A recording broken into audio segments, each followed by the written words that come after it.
My name is Greatman Ayilara, and I especially welcome you to this episode of Intentional Parenting, where we will be talking about you today, not about the children. Because a lot of people have been, challenging me, saying, "What is wrong with you? You always come here and you tell us this is what you must do to the to the children. This is how you must treat the children. This is what is expected of you, and all of those things. And what about us? What about us? We are someone's children also, and I appreciate the feedback I've gotten so far. So I don't want it to sound as if I'm just coming to give you rules of what to do all the time. I also want you to understand that as parents, you are also human. You are also human. As a matter of fact, you need to be human before you can be a parent. So we're going to be cutting ourselves some slack today. We're going to be taking a break today to really sulk or do a form of pity party within ourselves. As much as we want to expose the evil in the society, we also want to get it right in terms of our family foundation, because a child that is not well trained go out to be a tyrant or a liar or a corrupt person at the end of the day. So today I wanted to understand as parents that you are also human. You must be able to come to that reality once in a while, to come to terms to the fact that I'm also a human but with flesh, and the color of my blood is red. Calm down, calm down. You could become so aggressive in the course of trying to parent your child. You could become so anxious to the point of growing blood pressure. A lot of us, in the process of trying to make sure we maintain a good legacy for our children, we don't allow them to make their own mistakes. We do not permit them to try things out. We expect a perfectionist kind of life for them. We want them to get it right. We want to tip them all the time. But to be a real child, you must allow your children to go through their own mistakes. As a matter of fact, mistakes are the best teachers in the world. Just make sure that you are there to guide them, that mistake is not breaking them. And in the midst of trying to allow them to explore life, you should take a break too. So many people have become so much of a over serious or overzealous parents. They hardly go to party. They don't go to party. They hardly even have a long time for themselves. And because you are too focused on the issue of the fact that you want to parent your child well, you don't want to miss it and all of those things, some part of your life, you are also missing out on some part of your life also. Your relationship with your husband or your wife, you might be losing out on a good thing in your life because you're trying to be a parent. So many of women are guilty of this because a lot of time, the moment they start having children, they hardly allow themselves to be top notch the way they used to be. So you marry this beautiful woman who knows how to keep in shape, who knows how to exercise, who knows how to give it to you in the right time and all that. And all of a sudden she got a child now, and all she's concerned about is about her child. She doesn't even take care of herself, not to mention you. So she eats in an abnormal way, she sleep in an abnormal way, she doesn't watch her health. And you, the husband, are there complaining that she's not focusing on me. This woman is not even focusing on herself because of parenting. Now, you must put a scheme in place before you start rearing children or you start having children. You must put a vacation scheme in place, such a way that you can have a getaway with your lover. So the fact that you are now father and mother does not mean you can't be lovers or sweethearts. But we get so engrossed in the fact that we focus our lifetime raising up these children that we forget ourselves. So people have become divorced today because they are not able to appropriate their time adequately well. The man is jealous of the children to the point where the man is now jealous of the children, or the wife is not jealous of the daughter because the man is now engrossed on the daughter alone. You must be able to create time for yourself. Know that you are also human. And this is where proper planning is in place. Proper planning is very, very, very important. You just don't see a girl or a woman or a man and you have sex and you start parenting. You must be able to put into consideration that, okay, when we start having children, how is our life, you and I, how is our life going to be? So it's not going to be a life for the children alone. It's going to be a life for us, then for the children. Know that the first person you knew is the father of that child or the mother of that child. Then you must not apportion or rearrange that priority. It must still be your lover, then your children. I know you are moved with compassion. I know that the instinct is always telling you, oh, my child comes first, my child comes first. But at the end of the day, if your child comes first, you could as well just leave the marriage or the relationship. Always make time for your spouse. Then you also should understand that you need to pamper yourself. You need to pamper yourself. So staying healthy and in fit helps you a lot to even parent your children effectively well. When you are staying healthy and you are fit, you are able to parent your children very well. And one thing I wanted to know is that these children could be as well ashamed of you when you don't maintain your own health. There are children who are not proud of their parents, not because they don't love you, they love you. So many of these children cannot even show you off on Facebook or on internet, even on Mother's Day, on Father's Day. They can't show you off. Why? Not because they don't love you, but because you are not presentable. You might want to say, okay, how dare you say, I, your father or your mother, I'm not presentable. No, that's not the case. You need to look healthy and fit for the dispensation of your child also, so that they can be proud that, yeah, that's my mama, that's my dad. It brings a different kind of solace and pride for the children to be able to show off their parents when they are good looking and they are presentable. Now, either you are presentable or not, it does not change the love of your child towards you. It doesn't change it. But when it comes to, okay, let us present our parent, a child really want to present a woman or a man that is healthy. But you are misappropriating your priority by thinking that, okay, you can kill yourself because of that child. You ruin your health because of the child. Okay, this child is not really straight. It's not really being, in line in terms of discipline. And you think to the point that you now develop hypertension. Now you have partial stroke or full stroke or whatever it is, or you are deformed in a way. And then the child suddenly now change. Does that reverse your health case? It doesn't. And this child is now changed. Maybe he's now a public figure or someone that is being looked up to in the society. And there's time for you to be shown off. And the child is ashamed of you. Not because he or she doesn't appreciate what you have done for him but because it doesn't work. So that's why I'm saying that as parents, you must understand that you are also human. You must be able to take care of yourself first. See, going to the gym, taking a jog, drinking water well, sleeping well, doing away from cabbage and sugar and all those things, it's not for the young people alone. It's for the old aged people also. Who told you need to look wrinkled and bent and also having big tummy or looking so battered and tattered for us to know that you are now aged? Who told you that? As a matter of fact, I've seen so many parents that looks even younger than their children. It just depends on the habit, the health habit you have cultivated for yourself over the time. And these children really appreciate if you can keep in line in terms of streaming yourself and even seeing the world. Children want to be able to show off their parent not only in terms of picture, but in gathering, in social gathering. And when their parents are there, they are able to also keep in line with the communication trend that is ongoing in the room or in the hall. So you need to put traveling also in perspective. Not every time you want to go on vacation and you say, "Oh, mommy, don't tell me, oh, my children must follow me. Oh, where are my children? My children first. You people should go. Me, I will be here." You need to be exposed. You need to make friends. You need to broaden your horizon. You need to network so far and so wide. You don't need to be kept in the dark, or you don't need to live an obsolete life because you are rearing children or you are raising children. No, make sure you travel well. Even if you can't get out of your current country, make sure you move from one state to the other. You see, a man that reads and a man that travels, they have different level of exposure. You are an illiterate person, but you travel well. You are far more better than the one who stays in the place and just read.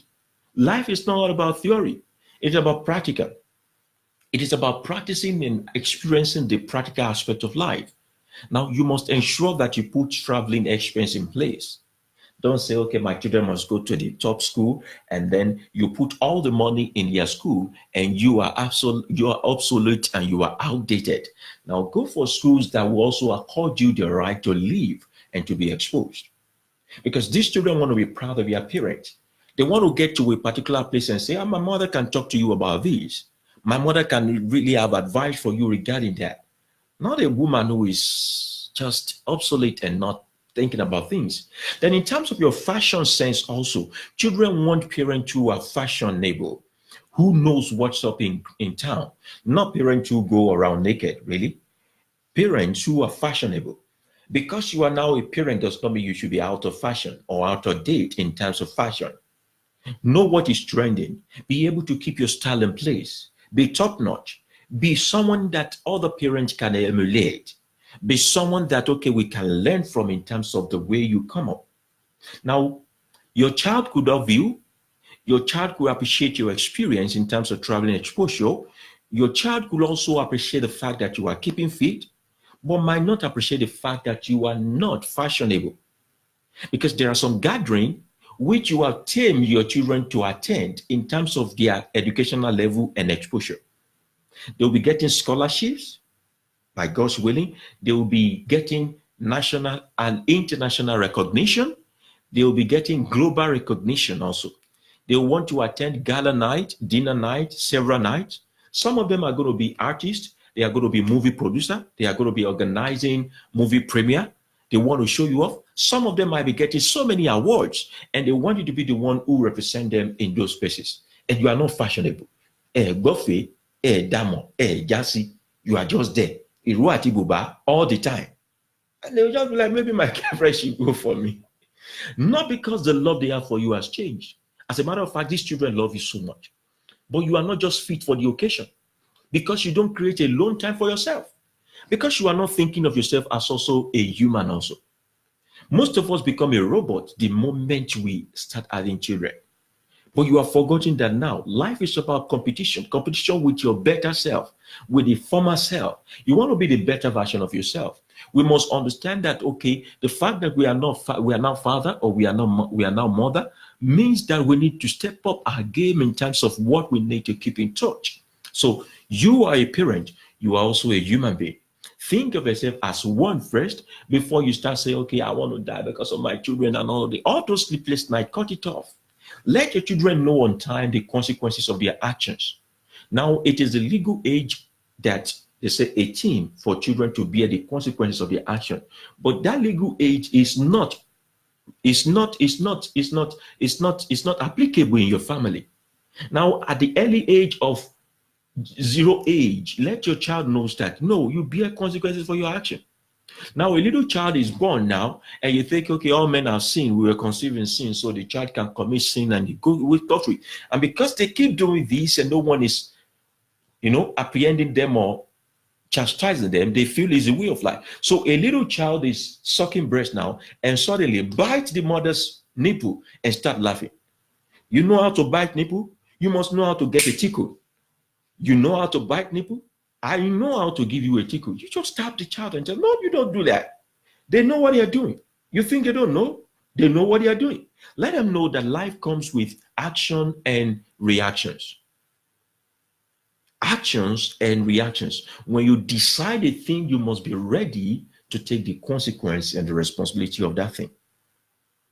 Make them understand that, okay, if you go beyond this limit, this is the consequence of it. If you go beyond this, this is a consequence of it. Let them begin to face the consequence of their action at the early age. Now, you are not punishing them. You are not hurting them. You are not abusing them. You are teaching them life, because that's actually what they are going to face at the end of the day. Let them understand also the consequence of independence. Because my mother will always tell me that freedom is independence that is issued on trial. As a matter of fact, you have to now stand your guard more when you are alone than when someone is responsible for you. So freedom is independence that is issued on trial. So she keep telling me that. She keep training me that way. And when she want to go out or she want me to start living alone, she rented the apartment for me at the early age of 17. We don't even live in USA. At the early age of 17. And she was so bold and confident that this guy is not going to mess up. I started living alone at that early age. Not because she has something else to do or something, but she wants me to understand that life comes with consequences and the responsibility of it. You get? So train your child up in such a way that you also can have freedom to live life. So you were not created to raise children. You were created first and foremost to fulfill purpose. And it is not your purpose to raise children. It is part of life for you to have children and raise them. But your purpose in life has nothing to do with raising children. Your children came with their purpose. You came with your purpose. So you must not shortchange it. So in terms of raising children or having kids, you must also be able to talk to your partner. How many kids can we have that will give us the allowance and ability or the opportunity or even the freedom to be able to still fulfill our purpose? And how early do we want to have those children? If you really want to be human and you want to tell yourself truth, you must be able to put this into consideration. This has nothing to do with you are too strict and all. No, you have to be strict with your own life so that you can be flexible with it. I can't have more than 2 children. I need to fulfill purpose. I need to go far. Those ones will help me to travel fast and travel light. It's simple. It has nothing to do with emotion. Don't let anybody guilt trip you. If they have been created in their family to be baby factory, let them go ahead and do it. You are not part of those. If it is one child you know will help you to move further forward, yeah, that's enough. And if you think you can still carry a lot of baggage with you, have 15 children or so, and still fulfill purpose, know that God is not going to judge you according to the numbers of children or the woman you marry or the man you settle with. It's going to judge you according to the purpose He gave to you and how you fulfill that. So it's going to be your own extra judgment if you bring a child into your life that you cannot cater for. If you go to bring a child into your life that you cannot cater for, the reason why you might possibly get on the wrong side of God's hand when you don't cater for your child is because you are bringing a child that you cannot cater for into this world, not because you have a child. So you must understand that you are human. So for those who are yet to be married, the single ones that are listening to me right now, the way you plan your life and you plan your finance, you must also plan your children that way.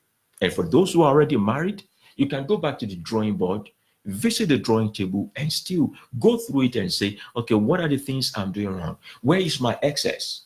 Where are my excesses? Where am I intruding? How slack have I been in training up these children to be able to take responsibility for their own life? And what can I do to gear them up and begin to tell them that life is about consequences and I might not be here forever? And this word is something that we find so strange in our family. My mother and I often sit back sometimes and we talk about our death. It's not something new in my family. In some family, it is forbidden. As a matter of fact, it's only the elderly folks that are meant to talk about their death and so that. So one day I traveled home to the countryside to see my mother, and we were talking about her funeral.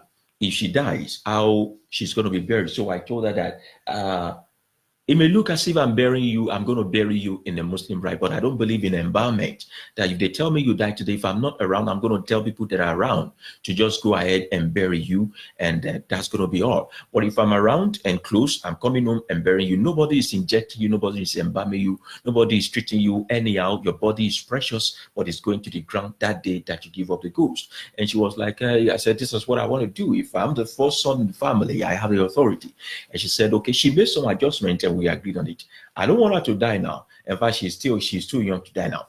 And we start talking, and I start talking about, okay, when I also die, either after you or before you, God forbid, I'm saying that this is how I want to be buried. Nobody is throwing a party. Just bury me on that same day and let me go. And nobody should cry. Nobody should smile. Nobody should cry. Nobody should do anything. If you want to smile, they go ahead. But let the work of my hand speak for me and other. And it's not something strange that we talk about these things. She didn't remove me and say, no, Master, right? You don't talk about that. No, we have been trained. We have that kind of relationship, and we talk about it and we move on, and we're still alive today. So let your children know that you will not always be around them, either in terms of business taking you far, or you need to go places, or maybe death or something. Let them know that you have come into this world not to be solely dependent on me, but for you to learn a few that will be enough for you to go through life and start yours. And if you are able to make them have that independence mentality on time, you realize that you also have your own time for yourself. You need to go out more. You need to play. You need to try something new.